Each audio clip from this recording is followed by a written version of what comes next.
Hey everybody, and thanks for joining in again. I'm Dexter Theorist, and in these videos, I like to take a look at a story we all know, make one single change, and see how that one change ripples throughout the entire timeline. And in this video, we're going to find out what happens if, after the absolute horror of Rita's death, Dexter Morgan made a choice that would change his entire story. The body in the bathtub, his baby son crying in his own mother's blood. It was a nightmare that shattered the perfect human costume Dexter had spent years building. In the show, crushed by guilt and feeling responsible for what his life had brought to their door, Dexter sent Astor and Cody away. He let them go live with their grandparents in Orlando, thinking his presence was just poison and would only bring them more pain. He kept Harrison, his biological son, but let the other parts of his broken family go. But what if he didn't? What if, standing in the middle of the wreckage of his life, he decided to carry a different weight? Instead of sending Astor and Cody away, he decides he's going to raise them himself, right alongside baby Harrison.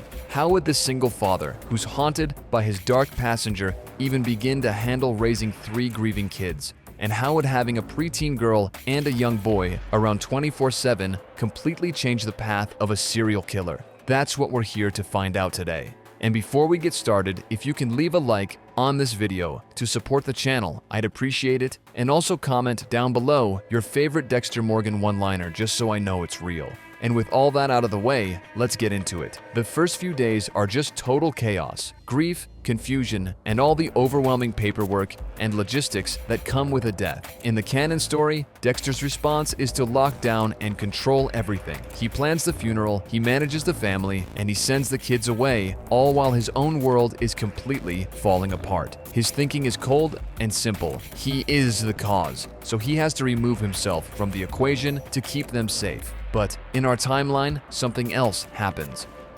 Maybe it's the look in Astor's eyes, not just sadness, but straight-up accusation. Maybe it's Cody's quiet, clinging fear. Or maybe it's just him selfishly trying to hold on to the last piece of normal that Rita had given him. He looks at these kids, and he doesn't see them as collateral damage. He sees them as his responsibility, his cross to bear. He stands in front of Deb, in front of their grandparents, and he just makes the announcement, "They're staying with me. All of them. They're my kids." The decision lands like a bomb. Deb, always the practical one, points out how impossible it is. He's a single guy with a demanding job. How can he possibly take care of a traumatized 10-year-old, a sensitive 7-year-old, and a baby? The grandparents protest, offering them a safe, stable home away from the city where their mother was murdered. But Dexter won't budge. It's a conviction that even he doesn't really get. Is he doing this as punishment for himself? Is he trying to outrun his guilt by burying it in dad duties? Or is the dark passenger just seeing a chance for a new, more convincing disguise? Whatever it is, the choice is made. Dexter Morgan, single father of 3. The board is reset, so the first year is just a relentless, grinding nightmare. The big suburban house that used to be Dexter's perfect human costume now feels more like a prison of responsibility. The silence he needs is gone, replaced by the non-stop noise of a grieving family. Harrison's crying at night is a chilling echo of that horrible moment he first found him. Cody, who is sweet and impressionable, starts following Dexter around like a shadow, desperate for a father figure to fill that empty space. He asks a million questions that Dexter, a guy who's a master of hiding the truth, has trouble answering with any kind of fatherly warmth. Astor, though, she's a whole different problem. Her grief has turned into a sharp, bitter anger, and it's all pointed right at Dexter. She sees the cracks in his act, the moments where the mask slips. She notices his late nights, how emotionally empty he is, and the way he almost recoils from a hug like it might burn him. Dexter's entire routine, the super detailed schedule that lets him be a blood spatter analyst by day and a vigilante killer by night, is just completely shattered. The dark passenger doesn't get quiet. It screams in frustration. That need to kill, that urge he can't deny, is still there. But the opportunities are almost zero. How can you stalk a victim when you have to pick Cody up from soccer practice? How can you set up a kill room when there's a parent-teacher conference for Astor that you absolutely cannot miss? You can almost hear Harry in his head just chewing him out. Look at this, Dexter, juggling school lunches and a homicidal compulsion. This is a joke. You'll get sloppy, you'll get caught, and what happens to them then? So his kills get sloppy. Real reckless. He starts skipping his usual rituals for quick, desperate attacks. A drug dealer who slips through the cracks, a murderer whose case file he's working on. He hunts them in the middle of the night, running on a mix of adrenaline and pure exhaustion. He comes home smelling like the bay and bleach and has to sneak past Astor's bedroom, just praying she's asleep.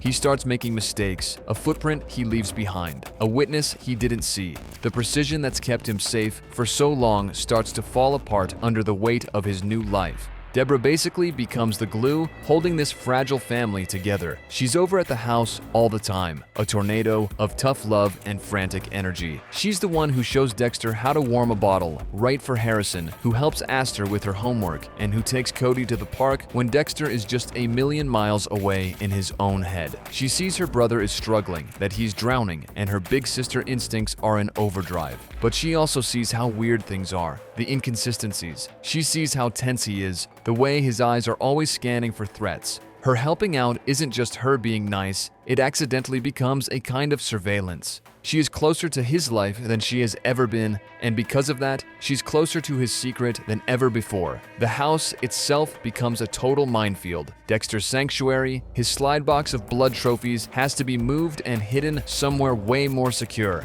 What used to be a simple secret hidden in an air conditioner is now a ticking time bomb in a house with a curious little boy and a suspicious teenage girl. Imagine this. One afternoon, Cody's looking for a lost toy, and he stumbles into the garage and finds a weird-looking knife or a syringe from Dexter's kill kit. He might just bring it to Dexter with a curious look on his face and say, "What's this for, Dex?" The lie would have to be perfect and instant. The adrenaline rush from that would be stronger than any hunt. Or Astor, throwing a teenage fit, decides to go through his stuff looking for, she doesn't even know what, answers, something to explain the emptiness in the man who failed to save her mom.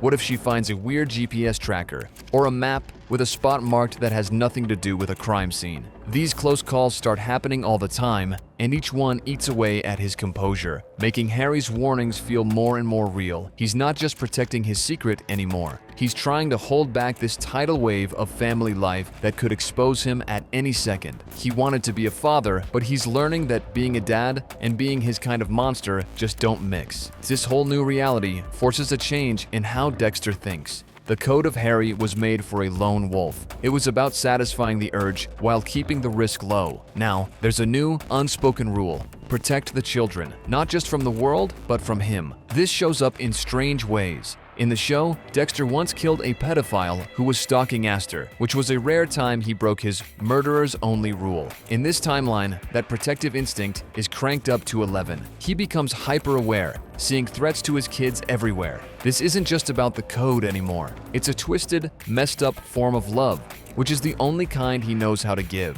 He's trying to be a good father, but his only tools for the job are a knife, a syringe, and a deep, dark understanding of human evil. So as time goes on, the whole domestic act gets more complicated, and the cracks in Dexter's world start to look like giant canyons. Harrison is a toddler now, just a ball of energy who has no idea about the darkness he's living in. Cody has settled into this quiet admiration for his stepdad, seeing him as this strong, silent protector. But Astor is a full-blown teenager now, and her quiet anger has turned into open rebellion. She's not just acting out, she's digging. She's smart, and she has her mother's intuition. She can see that Dexter's grief isn't normal. It's just a void, a total lack of feeling that she finds way more creepy than crying. Her questions get sharper.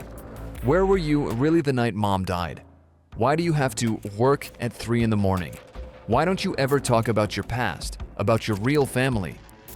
Every question is like a little knife, cutting away at the seams holding his two lives together. He deflects like he always does, but Astor isn't buying it anymore. She starts keeping a mental list of all his inconsistencies, his late nights, and the faint chemical smells he sometimes brings home. This new family setup forces us to look at the later seasons of the show in a whole new way. Let's take Season 5 and Lumen Pierce. In the original story, Lumen was a secret Dexter kept, a shared darkness between them. In this timeline, bringing a strange, traumatized woman to live in his house is just impossible. He can't just have her crashing in a spare room. The kids would have questions. Deb would get super suspicious right away. So his relationship with Lumen would have to be even more secret. He'd be torn between helping her get revenge and his duties at home. Imagine him trying to comfort a crying Harrison while he's on the phone with Lumen, planning their next move on the Barrel Girl gang. The stress would be insane. Lumen would be the ultimate conflict. His responsibility to another victim versus his responsibility to the children he swore he would protect. He might see a kindred spirit in Lumen, but he'd also see her as a huge risk. Her mission for revenge could easily spill over and put his family in danger, the very thing he's sacrificing everything to keep safe. Maybe that whole story arc ends sooner, with Dexter realizing he can't be a mentor to a new killer and a father at the same time. He might have to cut her loose, not because he wants to, but because a call from the school about Astor getting into a fight is more important than hunting down a rapist. It's a choice that would leave him feeling completely trapped and unfulfilled. Then you have Season 6 and the Doomsday Killer. Travis Marshall's twisted biblical crime scenes would hit differently for a Dexter who's struggling with the morality of his own life. The influence of Brother Sam, the reformed killer who finds God, would be even stronger. Dexter might find himself pulled towards Sam's message of redemption, not for himself, but for his kids. He might desperately want to believe that a man can actually change, that darkness can be beaten, because if it can't, it means he's doomed to fail his family. The whole thing with Travis Marshall hallucinating Professor Geller, that would hit way too close to home for Dexter, a guy who talks to his dead dad's ghost all day. He'd see a dark reflection of himself in Travis. What happens when that voice in your head leads you down a path of destruction? The stakes aren't just his own life anymore. They're the well-being of the 3 kids sleeping down the hall. But the real moment this whole timeline explodes is the event from Season 7, Deb discovering his secret. In the original timeline, her finding out was a disaster that changed their entire relationship. But here, it's not just a bombshell, it's an atomic bomb. She doesn't just find out her brother is a serial killer. She finds out she's been unknowingly helping a serial killer raise 3 children. The betrayal she'd feel would be on a whole other level. It's not just that he lied to her, it's about the incredible danger he put Astor, Cody, and Harrison in every single day. The confrontation would be raw, just explosive. "They have been living in this house with you," she would scream, her horror fighting with her love for her brother. "With your knives, your secrets, what kind of monster are you?" Her first instinct wouldn't be to help him cover it up. It would be to grab the children and run. She would see it as her absolute duty to get them away from him. This would be the main conflict of this whole timeline. Dexter versus Deborah, fighting over the family's future. Dexter would argue he's kept them safe, that his code protects them. Deb would laugh in his face, pointing out every enemy he's ever made, from the ice truck killer to the Trinity killer who murdered their mother. "Your life is a magnet for monsters, Dexter, and you put 3 innocent kids right in the middle of it. And what about Harrison? In this timeline, he's not an only child. He has an older brother and sister. He'd grow up seeing Astor's rebellion and Cody's quiet neediness. Dexter's fear of Harrison having his own dark passenger would now be a fear for all 3 of them. In the books the show is based on, Astor and Cody actually develop their own dark tendencies. In this version of the story, Dexter would be constantly watching them, looking for any sign that his poison is leaking into them. The weight of that fear, for 3 kids instead of 1, would be a crushing, constant burden. The family he fought so hard to keep would become the thing he fears the most. So the final act of this story was always gonna happen. A house built on lies like this just can't last. The pressure that's been building for years has to go somewhere, and it's bound to be explosive. The breaking point isn't one single thing, but a chain of failures, a final undeniable proof that Dexter's 2 worlds just can't exist together. This unraveling would most likely come directly from the children. So let's picture a scenario with Isaac Serco from Season 7. In the show, Serco was a personal threat to Dexter. In this timeline, he's a threat to Dexter's entire family. Serco is smart and ruthless. He wouldn't just go after Dexter, he'd watch him. And he'd see the children. He'd see Dexter's biggest vulnerability walking to and from school every day. The climax could be a direct confrontation where the kids are right there. Maybe Serco follows Dexter home, not to kill him, but just to show him how easily he can be broken. Astor comes home late, only to find some strange, scary man talking to her stepfather in the living room. Or Cody, playing in the yard, gets approached by one of Serco's guys. The threat doesn't even have to be violent. Just the fact that it happens is enough. The sanctuary of their home is gone. The wall Dexter tried to build between his life as a killer and his life as a father is completely demolished. In that moment of pure terror, watching the color drain from Astor's face, Dexter would finally get it. Not Harry's truth from the ghost of his dead father, but a real gut-punching truth. He is not their protector, he is the reason they need protection. His secret life is a giant spotlight that draws evil right to his front door. He kept them to try and prove he could be human, to make up for Rita's death, but it was just a massively selfish act. The most loving fatherly thing he could have done was let them go all those years ago. This realization would be his true rock bottom. It's a sadness deeper than he felt after Rita died, because this time he has nobody to blame but himself and the choice he made. His internal monologue would stop its cold analysis and just become a scream of self-hatred. Harry was right. He was right the whole damn time. Look what you did. You didn't save them. You just locked them in a different cage with a different monster. What comes next is Dexter's final, desperate act as a father. He has to get them out, but he can't just send them to their grandparents now with some weak excuse. Astor is old enough and smart enough to know something is very, very wrong. He's backed into an impossible corner. He has to tell her part of the truth to save them from all of it. The conversation he has with Astor would be the hardest performance of his life. He wouldn't confess to being a serial killer, but he might confess to living a dangerous life. He might frame it around his job, telling her that his work has made him powerful enemies and he can't keep them safe anymore. He'd have to look his stepdaughter in the eye and basically say, "I failed you. I can't protect you."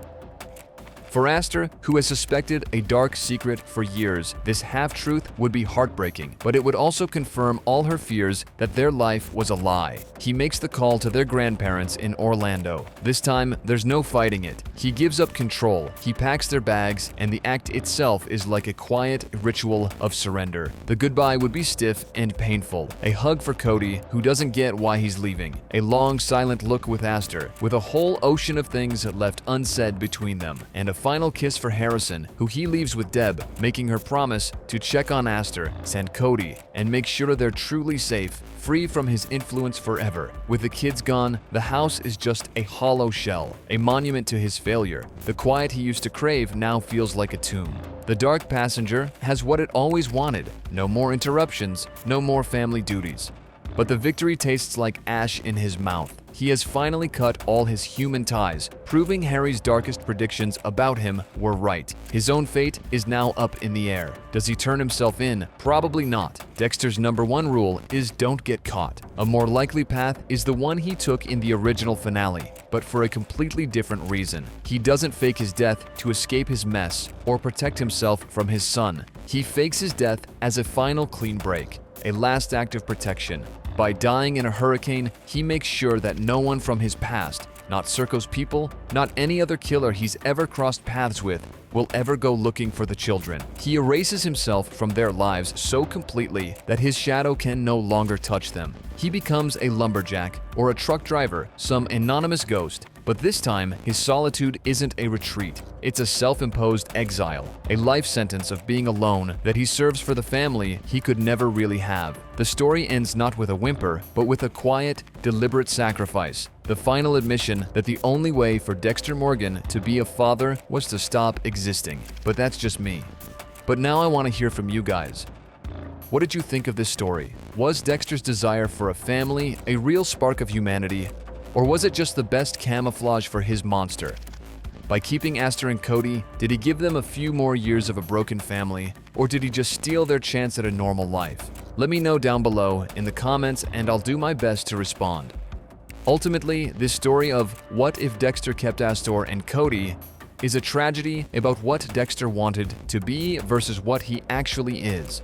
His choice, which came from a mix of guilt, selfishness, and a really twisted sense of duty, put him on a crash course with his own nature. He tried to bend the rules of his own life, to force the dark passenger to be a suburban dad, but some things just can't be changed. The whole experiment was doomed from the very beginning. By keeping the children, Dexter doesn't become more human. He just finds new and more painful ways to fail at it. He accidentally puts them through years of emotional chaos, secrets, and, in the end, mortal danger. His journey becomes this powerful look at the idea that, for someone like Dexter, love isn't something that saves you, It's just another weapon that can cause destruction. The greatest act of love he was capable of wasn't holding on, but letting go. In the end, this alternate timeline arrives at the same dark conclusion as the original. For anyone caught in Dexter Morgan's world, safety is only found in distance. His darkness is a problem he has to face alone, and any attempt to share his life is just an invitation to share his fate.